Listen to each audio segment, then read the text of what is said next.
Kenapa, Ri? Duduk dulu. Kenapa, Say? Nggak tahu. Loh, kok nggak tahu? Suka gini, suka jadi bad mood gitu deh. Aduh, kamu lagi dapet, iya kan? Aja dasar. Pasti kalau cewek gitu Iya, deh. nggak tahu nih jadi gimana gitu. Panas gitu ya? Panas gitu. Udah, sekarang mah kamu sabar aja, banyakin zikir, istighfar, sama baca Quran deh. Baca Quran. Iya. Boleh. Boleh. Setahu aku sih boleh. Ih, beneran boleh. Dapat. Ih, beneran boleh. Yang nggak boleh itu cuma sholat, puasa itu. dari kecil. Teh ini tiba-tiba. Dan Tuh, kecil kita aku tepuk tahu tangan. Masya Allah, makasih loh Teh. Nggak Kok boleh. nggak ada minumnya sih? sholat. Mang Ujang. Oh iya benar. Cari. Coba, nanti kita tanya sama yang lebih senior aja. Saya kira itu 5 orang, ternyata 4 orang. Sama kamu. Satunya buat Mang Mang Ujang ya. Makasih Iya. Mang Ujang ya. Mang Ujang keren itunya. juga. Oh, gitu mah. Ini buat Mang Ujang aja, bismillah. Mang Ujang. Mang Ujang Mang yang Ujang dah, haus ya. Mang. Mangga juga. Makasih ya. Mang Ujang bade geus heula, Bu. Oh, mangga. Sing bersih, Mang. Nah gitu Teh, Riri teh lagi kesel katanya karena lagi dapet. Iya, biasa terus suka hormonnya bad mood biasalah gitu. naik turun. Tadi datang-datang marah-marah, nendang kursi. Datang manyun Itu gitu mah dia bukan Teh. diri, itu mah hormon yang ya. Oh iya. Jadi hormon. Harap dimaklum nanti ya Teh ya. Jadi kan apa tadi? Baca Iya, Quran dari nggak kecil boleh. taunya kalau misalnya lagi itu dari kecil juga sama sepengetahuan aku juga gitu nggak boleh gitu, tapi ya kita lihat aja di kitab, jadi Iya. mendingan kita bahas Bareng-bareng. ya, daripada kita ini boleh ini enggak, sini ada jawabannya. Padahal bukunya di depan ya Dek. Nah Itu ada ini tadi. ya, yuk kita baca. Hukum haid dan nifas. Haid adalah darah yang dikeluarkan rahim saat seorang wanita mencapai usia balik, di mana biasanya darah itu akan keluar pada waktu-waktu tertentu, dengan hikmah mencegah dan mengendalikan kelahiran anak. Dalam masalah haid, wanita dapat dibagi menjadi 3 kelompok, yaitu pemula, sudah terbiasa, dan yang istihadoh, di mana pada masing-masing diberlakukan ketentuan hukum tersendiri. Wanita pemula, yaitu wanita yang melihat darah haid untuk pertama kalinya. Ketentuan hukumnya bahwa ketika ia melihat darah itu, hendaklah ia meninggalkan sholat, puasa, dan persetubuhan, dan ia menunggu masa suci. Wanita yang sudah terbiasa, yaitu wanita yang telah mengetahui hari-hari tertentu dari masa haidnya dalam 1 bulan. Wanita yang istihadah, yaitu wanita yang darahnya tidak berhenti atau terus-menerus keluar setelah berakhir masa haidnya. Ketentuan hukumnya, jika ia menganggap hari-hari sebelum terjadi istihadah sebagai hari-hari haidnya dan merasa yakin bahwa hari-hari tersebut adalah hari-hari di mana masa haidnya biasa berlangsung, maka hendaklah ia meninggalkan sholat selama masa haidnya pada setiap bulan. Kemudian setelah masa haidnya itu berakhir, hendaklah ia mandi, mengerjakan sholat, berpuasa, serta boleh bersetubuh. Sedangkan dalil-dalil yang menunjukkan ketentuan hukum yang berkaitan dengan wanita yang istihadoh adalah hadis-hadis berikut ini. 1. Hadis Ummu Salamah. Suatu ketika ia meminta fatwa kepada Rasulullah SAW mengenai seorang wanita yang terus-menerus keluar darah. Rasulullah SAW bersabda, "Hendaklah ia memperhatikan jumlah malam serta hari di mana ia biasa haid dalam 1 bulan, sebelum ia mengalami kejadian yang dialaminya. Kemudian hendaklah ia meninggalkan sholat menurut ukuran jumlah hari kebiasaan haidnya dalam 1 bulan. Jika hari-hari haidnya telah berakhir, hendaklah mandi serta memakai syawat penyumpal darah lalu menunaikan sholat." Diriwayatkan oleh Abu Dawud nomor 274 serta An-Nasa'i nomor 208 dengan sanad yang baik.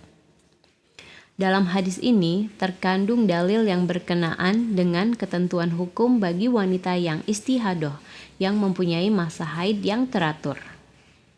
2. Hadis Fatimah binti Abi Hubaisy.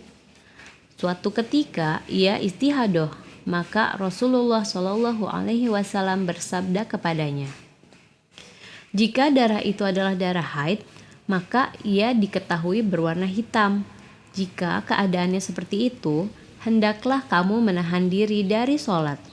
Tetapi jika warnanya adalah warna lain, hendaklah kamu berwudu setelah mandi dan sholat, karena darah itu adalah darah penyakit.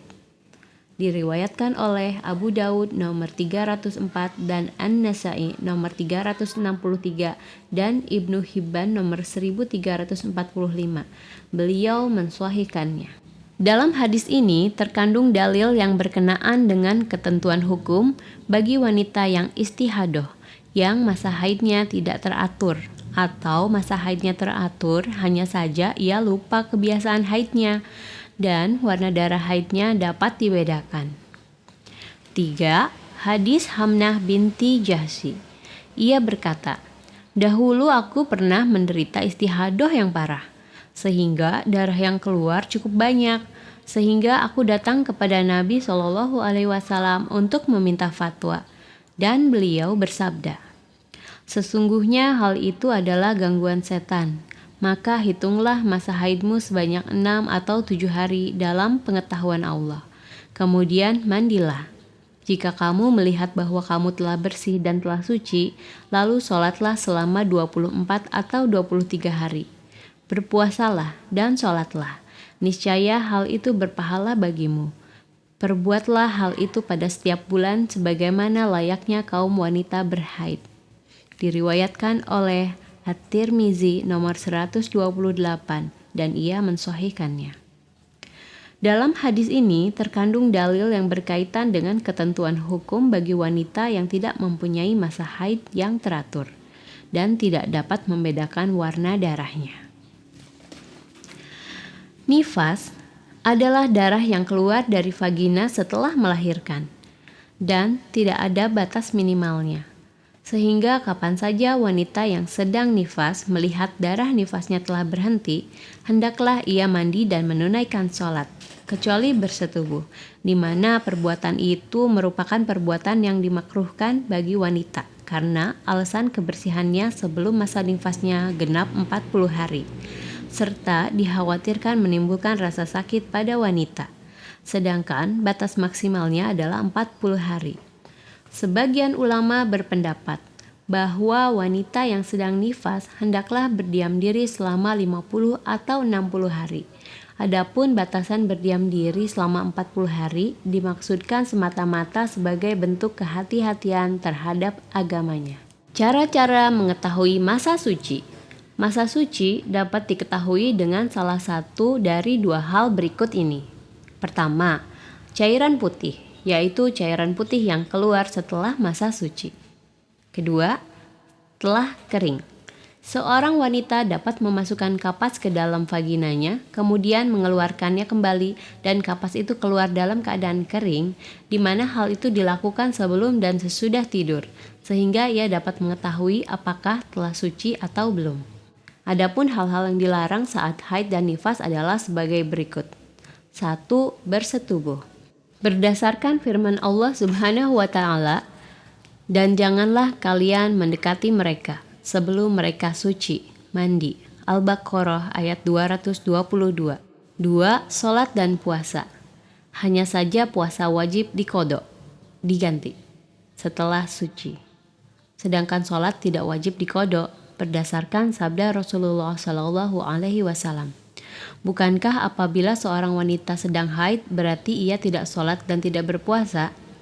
Diriwayatkan oleh Al-Bukhari nomor 304. Juga berdasarkan keterangan Aisyah radhiyallahu anha. Ketika kami mengalami haid pada masa Rasulullah Shallallahu Alaihi Wasallam, maka kami diperintahkan mengqadha puasa, tetapi kami tidak diperintahkan mengqadha sholat. Diriwayatkan oleh Al-Bukhari nomor 321. 3. Memasuki masjid.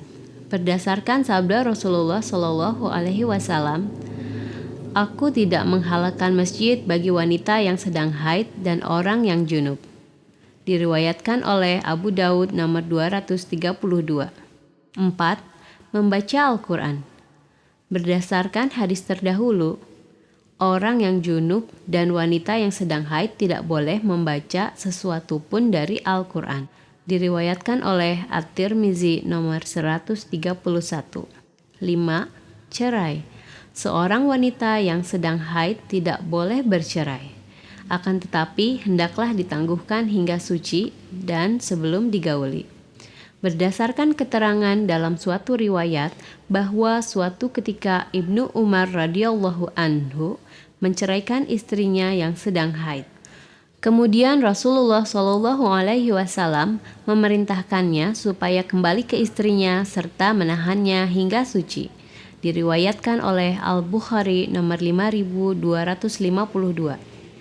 Adapun hal-hal yang dibolehkan ketika sedang haid dan nifas adalah sebagai berikut. 1. Bercumbu atau bermesraan pada bagian tubuh selain vagina. Berdasarkan sabda Rasulullah SAW, lakukanlah segala sesuatu kecuali bersetubuh. Diriwayatkan oleh jamaah kecuali Al-Bukhari, Muslim nomor 302. 2. Zikrullah atau mengingat Allah Subhanahu wa Ta'ala. Karena tidak ada larangan dari Allah Subhanahu wa Ta'ala tentang hal tersebut. 3. Ihram, wukuf di Arafah dan sejumlah amalan haji dan umroh yang lainnya, kecuali tawaf di Baitullah, di mana hal itu tidak boleh dikerjakan, kecuali setelah suci dan mandi. Berdasarkan sabda Nabi Shallallahu Alaihi Wasallam kepada Aisyah radhiyallahu anha, kerjakanlah apa yang harus dikerjakan oleh seorang yang sedang menunaikan haji. Hanya saja kamu tidak boleh melakukan tawaf di Baitullah sehingga kamu bersuci. Muttafaq alaih, Al-Bukhari nomor 305 dan Muslim nomor 1211. 4. Makan dan minum berdua. Berdasarkan penuturan Aisyah radhiyallahu anha, suatu ketika aku minum dan saat itu aku sedang haid. Lalu aku mengeluarkannya kepada Nabi Shallallahu Alaihi Wasallam. Lalu beliau menempelkan bibirnya pada tempat bekas bibirku. Lalu beliau minum. Diriwayatkan oleh Muslim nomor 300. Juga berdasarkan penuturan Abdullah bin Mas'ud radhiyallahu anhu, seraya berkata, suatu saat aku bertanya kepada Nabi Shallallahu Alaihi Wasallam mengenai makanan seorang wanita yang sedang haid.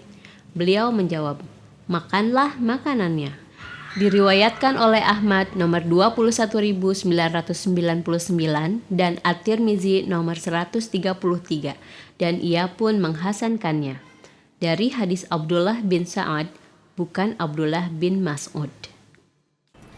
Nah, sekarang udah jelas kan ya Ri ya, Yanti, Tejul. Jadi apa yang boleh dilakuin sama yang enggak sama wanita itu selagi masa nifas dan juga haid. Iya, Udah kan? Jadi saya juga udah tahu Udah kalau yakin ada ya karena sudah ada dalilnya, kita udah tahu dalilnya. Di semua itu ibadah itu lihat dalilnya apa. Jadi jangan kata ini boleh, kata ini nggak boleh gitu ya Teh. Katanya kebenarannya. jangan ya. Udah jelas ya kalau sekarang ini ya. boleh nggak Teh? Boleh banget. Jadi sekarang mending kita ngemil.